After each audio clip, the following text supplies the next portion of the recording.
Hello friends, हाय। कैसे हैं आप सब लोग? Welcome back to my YouTube channel Poonam Rani 1234। ये देखिए, ये क्या है? क्या आप लोग बता सकते हैं ये क्या है? किसी को पता है ये क्या चीज़ है? बहुत टेस्टी लगता है ना? मुझे तो बहुत अच्छा लगता है, बहुत मीठा भी है।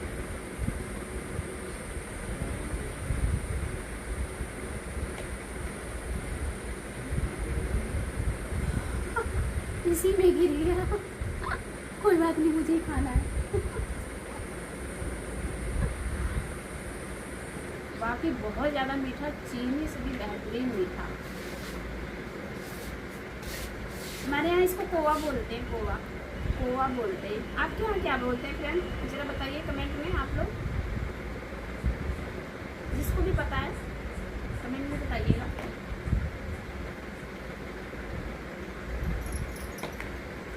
अब मैं खा लूँ।